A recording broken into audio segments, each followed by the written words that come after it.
Halo semuanya, kali ini Aga dapat alur cerita film yang menarik nih buat kalian semua dengan judul bernama Fabricated City yang dirilis pada tahun 2017. Film ini menceritakan tentang seorang pengangguran yang tiap harinya cuma bermain game online di warnet. Namun, pada suatu hari, dia ditangkap oleh aparat kepolisian dan menjadi tersangka pembunuhan. Nah, bagaimana keseruan ceritanya? Tanpa berlama-lama lagi, kita langsung aja masuk ke ceritanya.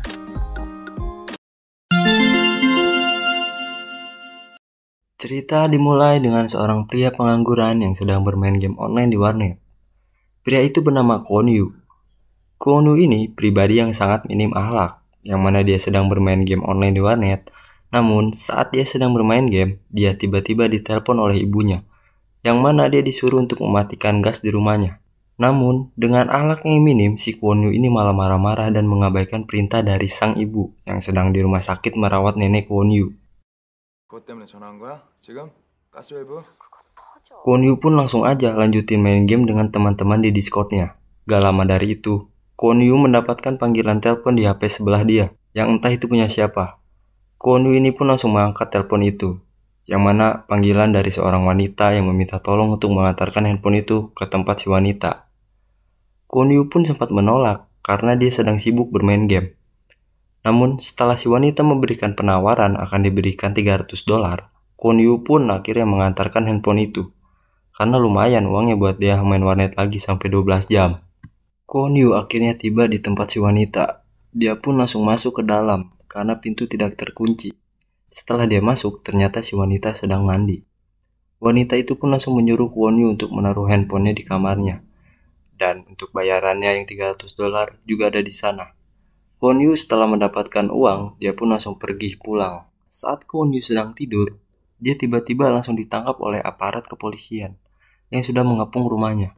Kwon Yu pun langsung dibawa ke kantor polisi karena dijadikan tersangka pembunuhan serta pemerkosaan anak di bawah umur. Anehnya, bukti-bukti seperti sidik jarinya valid dengan Kwon Yu.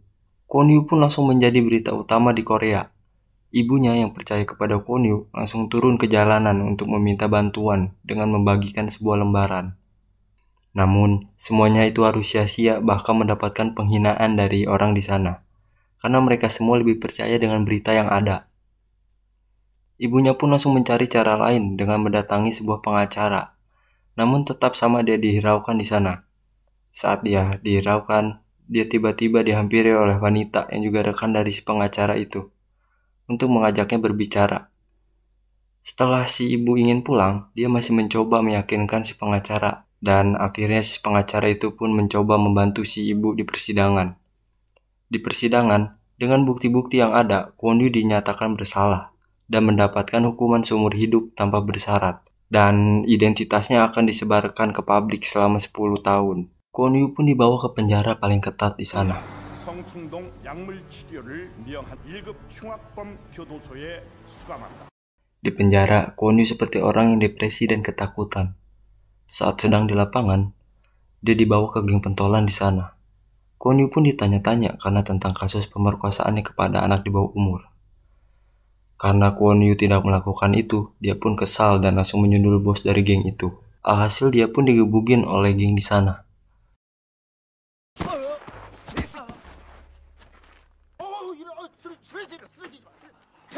Sipir pun akhirnya datang untuk memisahkan keributan itu. Namun Sipir ternyata ada di pihak Sima, nama dari geng ketua itu, dan malah menyalahkan Kwon Yu. Dia pun dimasukkan ke tempat isolasi yang gelap tanpa cahaya satu titik pun selama 1 bulan. Saat keluar dari tempat isolasi, Kwon Yu pun harus menerima siksaan lagi dari geng Sima, yang mana sekarang lebih parah. Yang mana dia harus memasukkan itunya ke 2 orang yang ada di belakangnya, atau sebaliknya.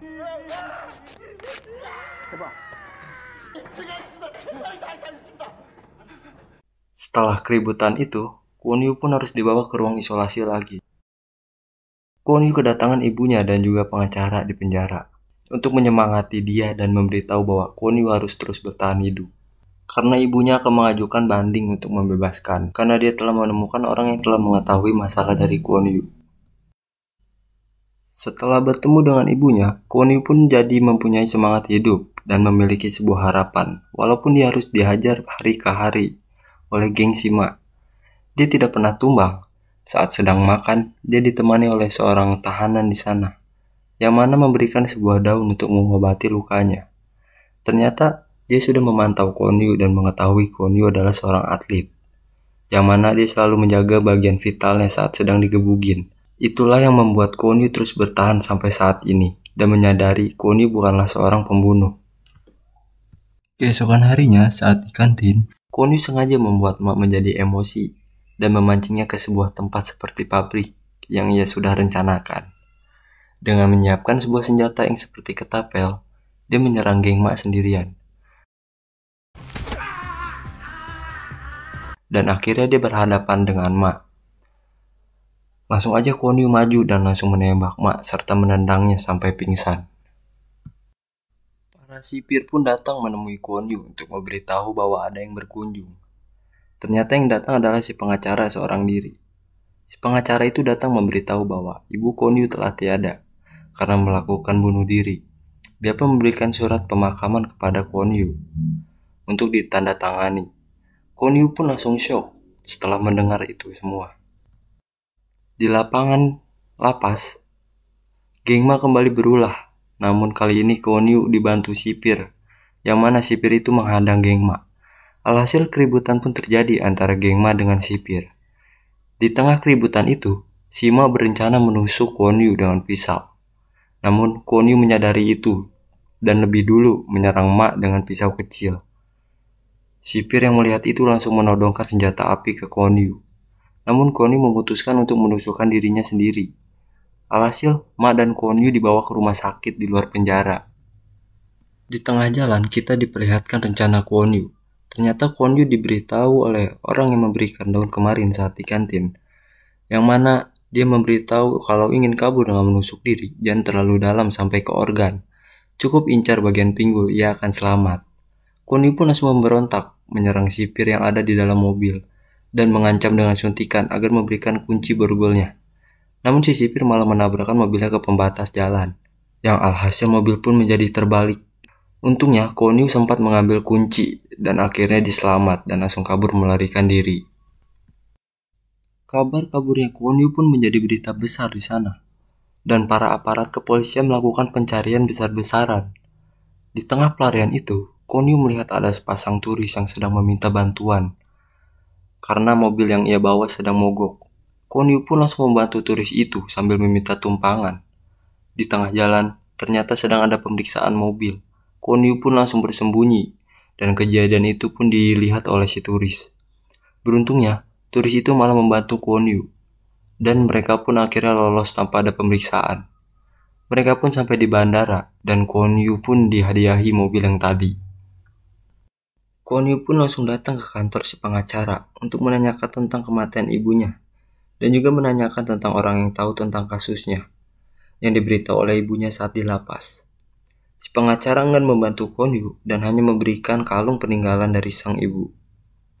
Gak lama dari itu, polisi pun datang, karena si pengacara ternyata telah melaporkan kedatangan si Kwon Yu ke polisi. Kwon Yu langsung kabur lewat jendela setelah mendengar suara polisi. Setelah itu, Kwon Yu pun pergi ke warnet untuk mencari sebuah informasi. Namun di sana, dia sudah diketahui oleh pemilik warnet yang mana langsung mengafriskan komputernya. Saat ingin kabur, dia melihat ada konten yang sedang membahas kejanggalan kasusnya. Dia pun langsung menonton channel itu sebentar, dan mengetahui orang yang dicari saat ini adalah Mr. Harry. Dia pun langsung diberitahu oleh Mr. Harry untuk segera kabur dari warnet, karena pemilik warnet telah melihatnya, dan memberi pesan untuk datang ke sebuah kafe untuk menemuinya. Kwon Yu pun langsung pergi ke tempat itu. Kwon Yu pun langsung datang ke kafe yang tadi dimaksud. Setelah sampai di sana, dia langsung bertemu dengan Mr. Harry. Dan ternyata Mr. Harry seorang wanita yang menggunakan aplikasi pengubah suara. Setelah pertemuan itu, Kwon Yu pun langsung dibawa ke markas Mr. Harry.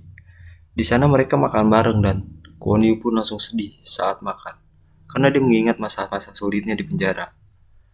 Kwon Yu diberitahu oleh Mr. Harry akan ada orang yang datang nanti. Dan ternyata yang datang itu adalah teman gamenya dari Kwon Yu. Mereka adalah Yongguru, Demolition, Negative Space. Mereka semua datang bertujuan untuk membantu Kwon Yu mengungkap siapa dalang di balik semua ini. Setelah makan bersama, mereka semua langsung mendiskusikan tentang kasus Kwon Yu. Di diskusi itu mereka mencurigai sebuah truk yang selalu ada di setiap adanya kasus. Mr. Hairi pun langsung menelusuri truk itu dengan kemampuan meretasnya. Dan akhirnya ketemulah yang mempunyai truk itu adalah tempat barang rongsok.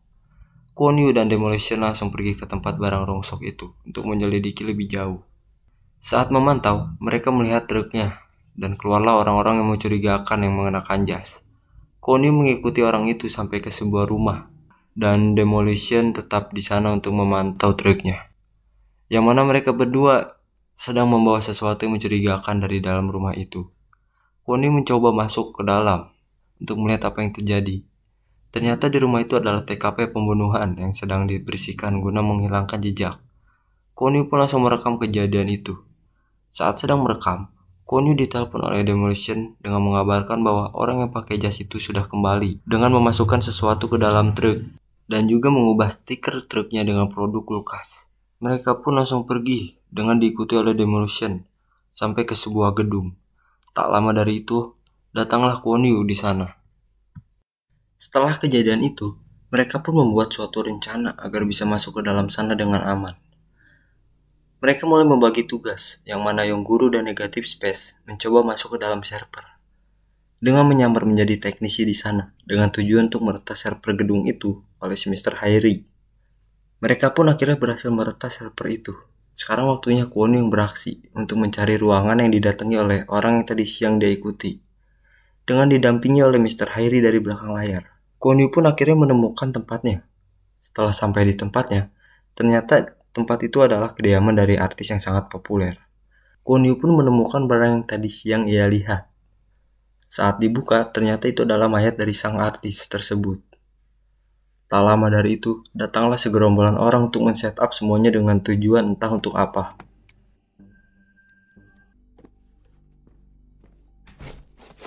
Saat Kwon Yu melihat mayatnya, ternyata dia telah dipantau dari kamera yang ada di atas TV oleh si sang pengacara. Dan ternyata dalang dari semua ini adalah si sang pengacara. Di kantor si pengacara, dia sedang mencari target yang akan dijadikan tumbal atas kasus pembunuhan seperti si Kwon Yu. Mereka pun menjalankan aksinya dari mengambil sidik jari, rambut, dan lain-lain untuk ditaruh di TKP sebagai barang bukti. Di markas Mr. Hairi, mereka sedang mendiskusikan tentang apa yang tadi dia lihat. Dan Kwon Yu yang sengaja membawa sebuah foto yang menjadi barang bukti itu, meminta untuk Mr. Hairi melacak orang yang mempunyai sidik jari ini, karena dia akan menjadi korban selanjutnya. Setelah mengetahui korbannya, mereka langsung menjalankan rencana yang mana Pak Negative Space menjadi seorang customer di sana untuk mendekati sang korban guna meretas HP-nya. Keesokan harinya, saat Kwon Yu sedang menyadap HP dari sang korban semalam, guna mendapatkan informasi, datanglah Mr. Hairi yang menawarkan sarapan, dan memberitahu nama asli Mr. Hairi adalah Yewol. Setelah perbincangan itu, Kwon Yu mendengar suara yang mirip dengan yang menjebak dia saat sedang di warnet. Yewol pun langsung mencoba meretas lokasi dari orang tersebut. 다 긁어내볼래 이 개년아. 야 이 씨발 너 흥분했냐? 내 욕 듣고? Kwon Yu pun langsung datang ke lokasi untuk menangkap si pelaku. Namun sayangnya pergerakan Kwon Yu itu telah diketahui oleh temannya si pelaku. Kwon Yu pun sudah dikepung oleh para polisi. Saat telah tidak bisa kemana-mana, datanglah sebuah truk besar yang menerobos barisan polisi. Ternyata yang datang adalah Mak yang ada di lapas. Dia keluar untuk membalaskan dendamnya ke Kwon Yu. Akhirnya Kwon Yu ditangkap oleh si Mak. Kwon Yu pun dibawa ke sebuah gudang kosong. Di sana Kwon Yu disiksa oleh si Mak. Mak pun menembakkan alat yang seperti ketapel ke Kwon Yu sebagai bentuk balas dendamnya saat di lapas. Tak lama dari itu, polisi pun datang menggerebek tempat itu dengan gas air mata.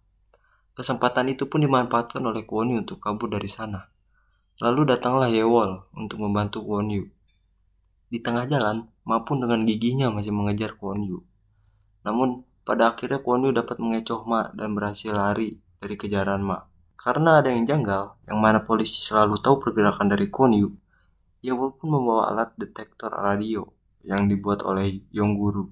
Dan benar saja, ternyata ada alat pelacak di kalung ibunya Kwon Yu yang diberikan oleh si pengacara ke Kwon Yu. Yang mana kalung itu sudah dimodifikasi. Kwon Yu pun tidak ada pilihan lain. Akhirnya dia membuang kalung peninggalan dari ibunya itu. Setelah mereka sampai di markas, Kwon Yu meminta Yongguru untuk membuatkan sebuah drone guna menyelidiki kantor dari sang si pengacara. Drone itu pun memiliki fitur yang sangat canggih, yaitu dapat mendengarkan suara dengan menggunakan deteksi gelombang suara, serta pemindaian logam untuk mendeteksi tempat server berada. Setelah mengetahui letak server berada, Yewol mencoba meretas komputer di sana dari luar. Namun, firewall di sana sangat kuat untuk ditembus dari luar, dan hanya ada satu cara, yaitu meretas dari dalam servernya. Sedangkan di CCTV luar markas, geng dari Ma telah sampai ke daerah markas tanpa disadari oleh Yewol. Kwon Yu mempunyai rencana untuk menyerang si pengacara.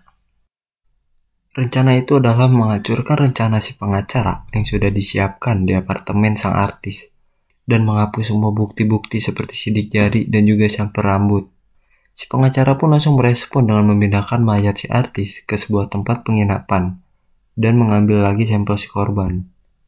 Di markas, mereka sedang menyiapkan peralatan dan juga memodifikasi mobil Kwon Yu supaya kencangnya bisa setara dengan Ferrari. Drone pun ikut dimodifikasi agar bisa membawa dan melepaskan sebuah bom. Mereka semua pun menghancurkan semua orang-orang si pengacara dan merusak semua rencana si pengacara.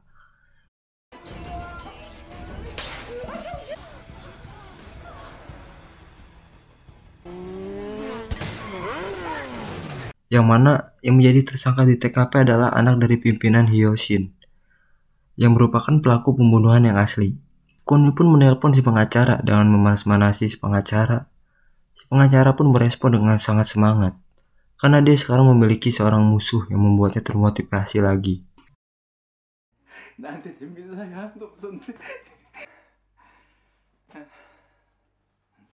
Saat setelah menelpon dan mengetahui Kwon Yu ternyata ada di sana, si pengacara langsung kabur ke ruang rahasia. Saat telah sampai di sana, dia langsung dihajar habis-habisan oleh Kwon Yu. Dan Kwon Yu mencoba melihat data yang ada di ruangan itu.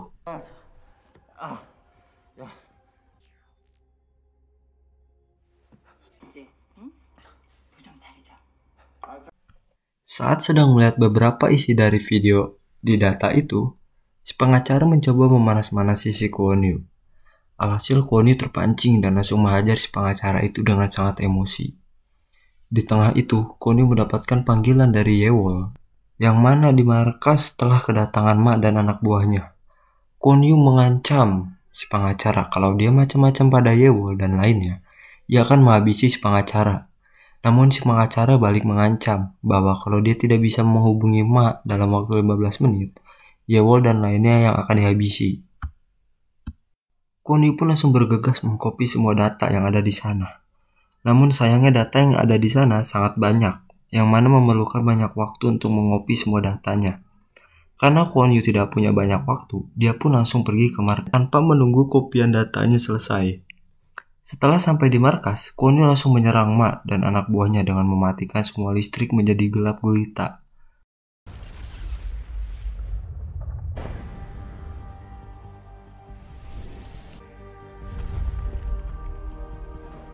Setelah semuanya bebas, mereka semua langsung bergegas kabur dengan menaiki mobil dan diikuti oleh Ma dan anak buahnya. Aksi kejar-kejaran pun terjadi. Pihak polisi pun akhirnya ikut mengejar Kwon Yu.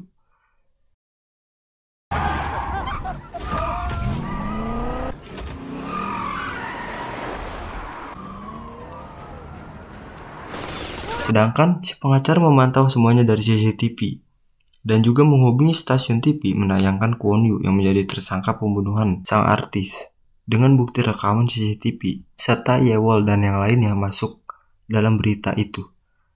Mereka semua jadi mendapatkan julukan. Julukan itu disebut sebagai komplotan kejahatan gila. Kwon Yu dan lainnya berencana datang ke sebuah stasiun TV. Setelah sampai di sana, mereka semua turun dari mobil kecuali Kwon Yu, tetap di mobil sebagai pancingan. Yewol dan lainnya bergegas masuk ke dalam gedung dengan menyiapkan sebuah rencana. Mereka semua mengatur posisi masing-masing, yang mana Yongguru dengan drone-nya menyerang mobil polisi dengan roket yang ada di drone yang telah dimodifikasi. Demolition dengan tembakan kabelnya mencoba menembak mobil polisi.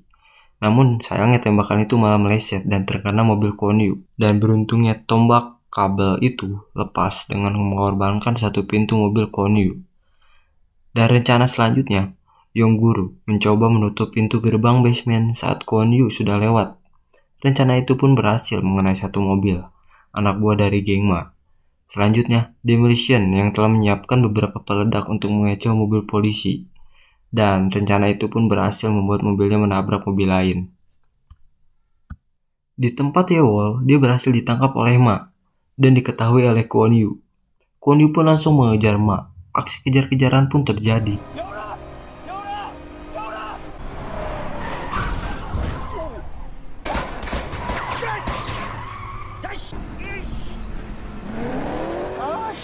Yewol pun akhirnya dapat diselamatkan oleh Kwon Yu, yang mana Ma menabrak sebuah truk yang sedang diam. Kwon Yu pun langsung menurunkan Yewol di sebuah tempat, dan si Kwon Yu langsung datang ke tempat tadi untuk menyerahkan diri, serta tertangkapnya Yongguru dan Demolition. Setelah melihat semua itu, si pengacara senang kegirangan, karena dia merasa dia sudah menang atas Kwon Yu. Dan tak lama dari itu, monitor yang ia lihat ternyata terjadi error, yang mana itu adalah ulah dari Kwon Yu. Yang mana saat di sana, dia bukan ingin mengcopy data, melainkan ingin menaruh virus ke server, agar bisa diretas oleh Kwon Yu. Yang alhasil semua data telah dicuri, dan data yang ada di si pengacara hilang tanpa sisa. Setelah mendapatkan semua datanya, semua siaran pun langsung diretas oleh si Yewol untuk menampilkan semua kebusukan dari si pengacara dengan dibantu oleh teman gamenya Kwon Yu menjadi penyiar. Setelah melihat itu semua, si pengacara mencoba kabur dari kantornya. Dan saat ingin jalan, ternyata setir mobilnya telah hilang. Alhasil dia pun mati langkah. Dan pada akhirnya dia tertangkap oleh aparat kepolisian. 오케이. 아, 좋다.